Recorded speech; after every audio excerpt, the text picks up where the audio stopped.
ادھر تو یہ نیاز کے انداز اور ادھر بے نیازی کی یہ شان، بنی اغیار کی اب چاہنے والی دنیا، رہ گئی اپنے لیے ایک خیالی دنیا۔ ملت کی ناداری کی کوئی انتہا نہیں اور اس کی ذلت و خواری کی کوئی حد نہیں۔ بت صنم خانوں میں کہتے ہیں مسلمان گئے، ہے خوشی ان کو کعبے کے نگہباں گئے۔ منزل دہر سے اونٹوں کے ہدی خواں گئے، اپنی بغلوں میں دبائے ہوئے قرآن گئے۔ عشق الہی کا دل دادا، تسلیم و رضا کا بندہ، خدا کی یاد میں بے قرار، عین وفا کا پیروکار، آداب کے لوازمات، حفظ مراتب کی رسوم فراموش کر دیتا ہے اور شوخی اور بے باکی کی زبان میں کہہ رہا ہے، عشق کی خیر وہ پہلی سی ادا بھی نہ سہی، جادہ پیمائی تسلیم و رضا بھی نہ سہی،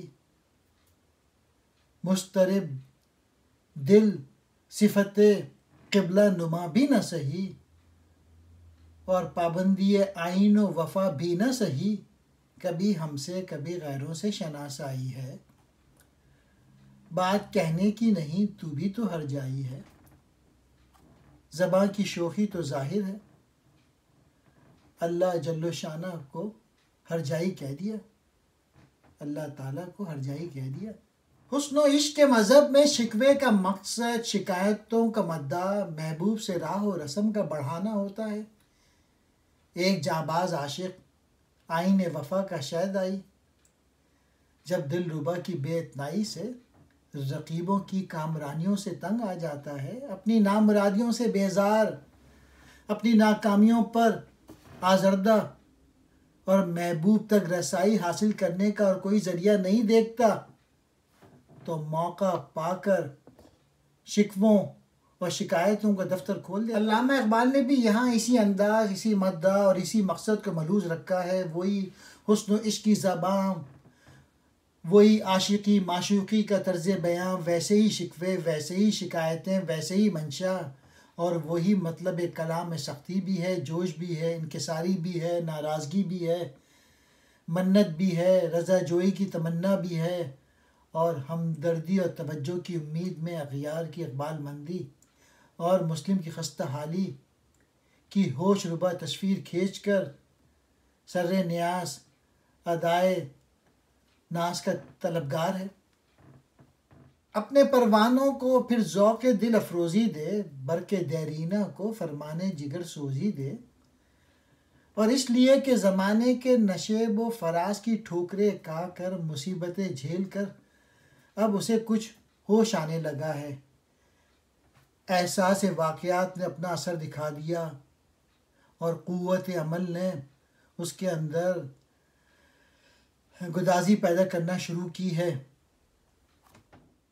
ایک نگاہ کرم کی ضرورت ہے، مشکلیں امت مرحوم کی آساں کر دے، مور بے مایا کو ہمدوش سلیماں کر دے، جن سے نایاب محبت کو پھر ارزاں کر دے، ہند کے دیر نشیمن کو مسلمان کر دے۔ وہ تو حقیقت میں یہاں ختم ہو جاتا ہے اور باقی تین بند قوم کی پستی پر اقبال کی اپنی طبیعت کا الجھاؤ، جذبات، قوم کی ناہنجاری، غفلت اور بے اتنائی کا آئینہ ہے۔ اقبال مایوس ہے، پریشان خاطر ہے اور مضطرب ہے۔ لطف مرنے میں ہے، باقی نہ مزہ جینے میں، کچھ مزہ ہے تو یہی خون جگر پینے میں، لیکن وہ ان مایوسیوں میں بھی اپنی زباں کی قوت تسخیر پر بھروسہ رکھتا ہے۔ کتنے بیتاب ہیں جوہر میرے آئینے میں، کس قدر جلوے تڑپتے ہیں میرے سینے میں، اور اگرچہ اسے افسوس ہے کہ کوئی سننے والا ہی نہیں اس گلستان میں، مگر دیکھنے والے ہی نہیں، داغ جو سینے میں رکھتے ہوں وہ لالے ہی نہیں۔ باوجود ان مشکلات کے جو اقبال کے سامنے ہیں، وہ امید رکھتا ہے کہ چاک اس بلبل تنہا کی نوا سے دل ہوں، جاگنے والے اسی بانگ درا سے دل ہوں، یعنی پھر زندہ نئے عہد وفا سے دل ہوں، پھر اسی بادۂ دیرینہ کے پیاسا دل ہوں۔ اقبال کی بہترین نظم شمع اور شاعر ہے، اور ملت کے موجودہ انحطاط کا ایک نہایت ہی درد انگیز اور معنی خیز خاکہ عبرت کی آنکھوں کو دکھایا ہے۔ نظم شمع اور شاعر کے مابین مکالمے کی صورت میں ہے۔ اس کی دل سوزی، اس کی جاں کاوی کا کوئی اثر نہیں، کوئی نتیجہ نہیں۔ اقبال اپنا مقابلہ شمع سے کرتا ہے اور دیکھتا ہے کہ گھر کی روشنی، محفل کی رونق شمع سے ہے۔ اس کا شعلہ جاں نثار پروانوں کی مشتاقگی سے فروزاں ہے، اور ادھر یہ بیچارہ شاعر چراغ صحرا کی طرح ناکارہ ہے۔ اس پر مرنے والوں کو تو کیا ذکر، کسی دیکھنے والوں نے بھی تو اس کی طرف رخ نہیں کیا۔ اقبال بھی ایسے ہی جانثاروں کا طلبگار تو ہے، مگر کوئی چاہنے والا نہیں، کوئی اس کی پوئٹری سمجھنے والا ہی نہیں۔ اس کے کلام میں شمع کی زبان سے یہ بات ٹپکتی ہے کہ سوز کے آثار تو ہیں، مگر نمائش نالے بھی ہیں۔ واہ واہ کی ہوس نے یہ نمائشی آثار ظاہر کیے ہوئے ہیں، اور تالیوں کی دلفریب آواز یہ فرمائشی نالے نکلوائے ہیں۔ یہ سوز دل کی آگ سے پیدا نہیں ہوا، اور یہ نالے درد جگر سے نہیں اٹھے۔ شمع کی زباں ان حالات میں بتاتی ہے، قیس ہوں پیدا تیری محفل میں یہ ممکن نہیں، تنگ ہے صحرا تیرا، محمل ہے بے لیلا تیرا۔ اور اب اقبال انہیں سنائے تو کیا سنائے، سمجھائے تو کس طرح، سمجھنے والے تو درکنار، کوئی سننے والا ہی نہیں تھا۔ جنہیں ذوق تماشا وہ تو رخصت ہو گئے، کہ اب تو وعدہ دیدار عام تو کیا۔ اور سب سے مایوس کن امر یہ ہے کہ مسلمان بے حس ہو گیا، اسے احساس ہی نہیں، وہ اپنی منزل سے بے پرواہ ہے۔ شمع محفل ہو کے تو جب سوز سے خالی رہا، تیرے پروانے بھی اس لذت سے بیگانہ رہے، اور کون نہیں جانتا کہ اس کا نتیجہ شوق بے پرواہ گیا، فکر فلک پیما گیا۔ تیری محفل میں نہ دیوانے نہ فرزانے رہے۔ ان مایوسیوں کے ہجوم میں اب شاعر ہزار باتیں بتائے، کون کان دھرتا ہے، کون سنتا ہے۔ آج ہیں خاموش وہ دشت جنوں پرور جہاں، رقص میں لیلا رہی لیلا کے دیوانے رہے۔ رونا تو اس بات کا ہے کہ مسلمان جو کبھی شہسوار میدان عمل تھا، غفلت کی نیند سو گیا، اور اب تو اس پر مردنی چھا رہی ہے۔ ان ساری تباہیوں سے جو حالت بنی، کیونکہ کارواں کے دل سے احساس زیاں جاتا رہا، اور آج اس کے دل میں یہ احساس پیدا ہو جائے، اور آج یہ سمجھنے لگے یہ کدھر سے کدھر جا رہا ہے، تو یہ ساری ناداری، ساری ذلت، ساری رسوائی دور ہو جائے، اور پھر قوم کا بیڑا بھی پار ہو جائے۔ افسوس کہ مذہب کا شیرازہ بکھر گیا۔ اقبال اب بھی مایوس نہیں ہے۔ اس نے شمع کی زبان سے شاعر کی کمزوری سنائی ہے، اور شمع اور شاعر کے مکالمے کے سلسلے میں ہمارے لیے فصاحت سے بیان بھی کر دیا۔ شام میں غم لیکن خبر دیتی ہے صبح عید کی، ظلمت شب میں نظر آئی کرن امید کی، کہ اب ملت کے لوگوں میں ہوش آ رہا ہے، اور جمعیت کا نابود ہونا ہی افراد کی رسوائی کا باعث ہو رہا ہے۔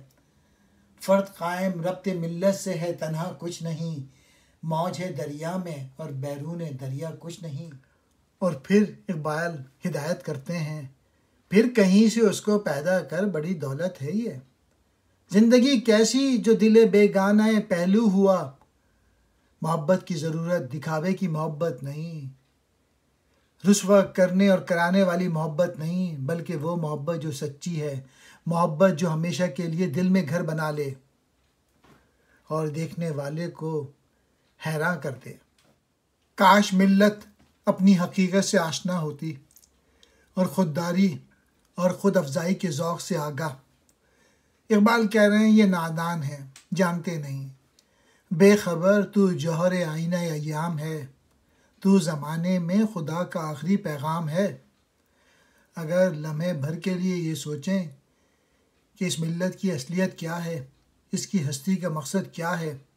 پھونک ڈالا ہے میری آتش نوائی نے مجھے، اور میری زندگانی کا یہی ساما بھی ہے۔ راز اس آتش نوائی کا میرے سینے میں دیکھ، جلوہ تقدیر میرے دل کے آئینے میں دیکھ۔ آسماں ہوگا سحر کے نور سے آئینہ پوش، اور ظلمت رات کی سیما پا ہو جائے گی۔ اور پھر ذات باری کی بے نیازی، تان اغیار ہے، رسوائی و ناداری ہے، کیا تیرے نام پہ مرنے کا عوض خواری ہے۔ اور پھر درخواست، پھر پتنگوں کو مذاق تپش اندوزی دے، برق دیرینہ کو فرمان جگر سوزی دے۔ جواب شکوہ میں ملت کی پستی کے اسباب اور ان کی رسوائی اور ناداری، کفر شعاری جو دل دہلانے والی ہے، اور پھر یقین دلایا کہ محمد سے وفا تو نے تو ہم تیرے ہیں، یہ جہاں چیز سے کیا لوح و قلم تیرے ہیں۔ اللہ کے دربار بے نیازی سے ملت کو یہ بتایا گیا،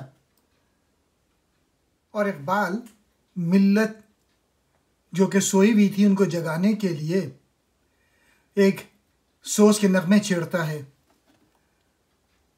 سرشک چشم مسلم میں ہے نیساں کا اثر پیدا، خلیل اللہ کے دریا میں ہوں گے پھر گوہر پیدا۔ کتاب ملت بیضا کی پھر شیرازہ بندی ہے، یہ شاخ ہاشمی کو کرنے کو ہے پھر برگ و بر پیدا۔ علامہ اقبال ترقی کے منازل اور اعلیٰ مقام پہنچانے کا ارادہ رکھتا ہے ملت کو۔ یہ قوتیں اسی وقت اپنا جوہر دکھا سکتی ہیں جب اس مٹی کی مورت یعنی انسان میں ذوق یقین پیدا ہو جائے، ایمان کی روشنی اس کے ذرے ذرے کو منور کر دے۔ غلامی میں ناکام آتی ہیں شمشیریں نہ تدبیریں، جو ہو ذوق یقین پیدا تو کٹ جاتی ہیں زنجیریں۔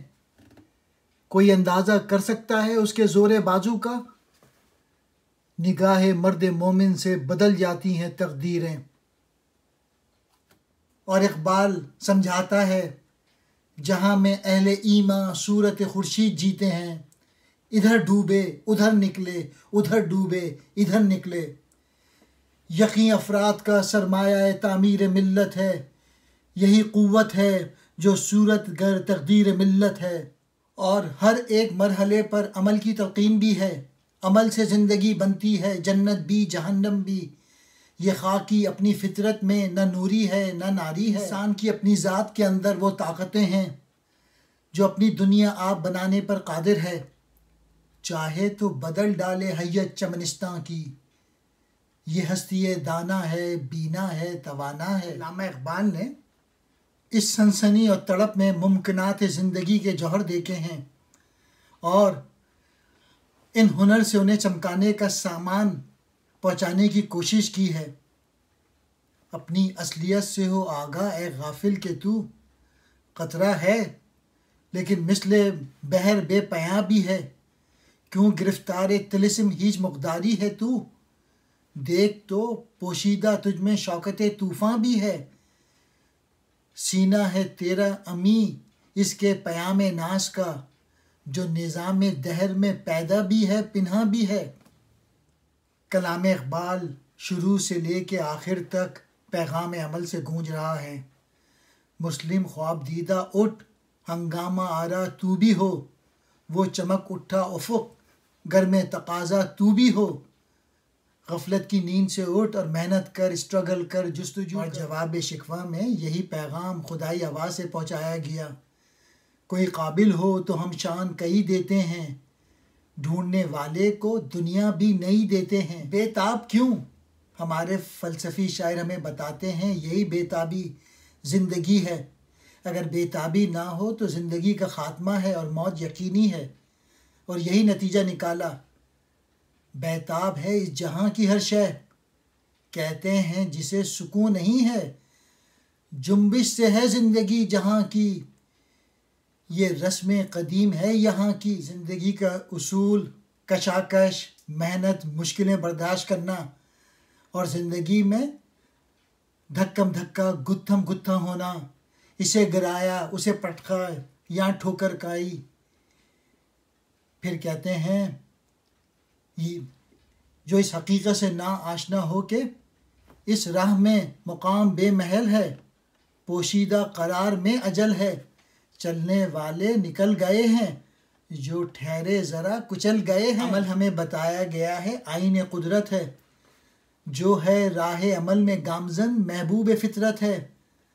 زمانے کے ساتھ نہ چلنے والے پرانے لکیر کے فقیر اپنے رویے سے جو نقصات اٹھاتے ہیں، جو زحمتیں برداشت کرتے ہیں، دنیا شاہد ہے. آئین نو سے ڈرنا، طرز کہن پہ اڑنا، منزل یہی کٹھن ہے قوموں کی زندگی میں. یہ کاروان ہستی ہے تیز گام ایسا، قومیں کچل گئی ہیں جس کی روا روی میں. اور ملت کو اگر خدا توفیق دے تو اقبال کی تعلیم ہے، ہاں اسی شاخ کہن پر پھر بنا لے آشیاں. اہل گلشن کو شہید نغمہ مستانہ کر. محبت نوح انسان اقبال کی شاعری کی روح ہے. شراب روح پرور ہے محبت نوح انسان کی. سکھایا اس نے مجھ کو مست بے جام و صبو رہنا. خدا کے عاشق تو ہیں ہزاروں، بنوں میں پھرتے ہیں مارے مارے. میں اس کا بندہ بنوں گا جس کو خدا کے بندوں سے پیار ہو. غور سے دیکھا جائے تو زندگی محنت کرنے کا نام ہے. جاویداں پہم دوام ہر دم جواں ہے زندگی. زندہ ہر چیز ہے کوشش نا تمام سے. کوشش نا تمام سے وہ کوشش مراد ہے جو انتہائی مقصد کے حصول کے لیے انسان ہر وقت کرتا رہے، کبھی تھکے نہیں، کبھی رکے نہیں. یہاں ٹھہرنا منع ہے، رک جانا گناہ ہے. ٹھہرے تو مارے گئے، رکے تو کچلے گئے. اس راہ میں مقام بے محل ہے، پوشیدہ قرار میں اجل ہے. زندگی کشاکش اور صحیح پہم سے بنتی ہے. برترس اندیشہ سود و زیاں ہے زندگی. ہے کبھی جان اور کبھی تسلیم جان ہے زندگی. تو اسے پیمانہ امروز و فردا سے نہ ناپ. جاویداں پہم دوام ہر دم جواں ہے زندگی. زندگانی کی حقیقت کوہکن کے دل سے پوچھ. جوئے شیر و تیشہ و سنگ گراں ہے زندگی. اقبال کی یہاں سکون جو ہے وہ موت ہے. سکون محال ہے قدرت کے کارخانے میں. ثبات ایک تغیر کو ہے زمانے میں. اقبال کہہ رہے ہیں اپنے آپ کو لوہے کی طرح مضبوط بناؤ. مصاف زندگی میں سیرت فولاد پیدا کر. شبستان محبت میں حریر و پرنیاں ہو جا، لیکن جب محبت میں انتہائی نرم ہو جاؤ.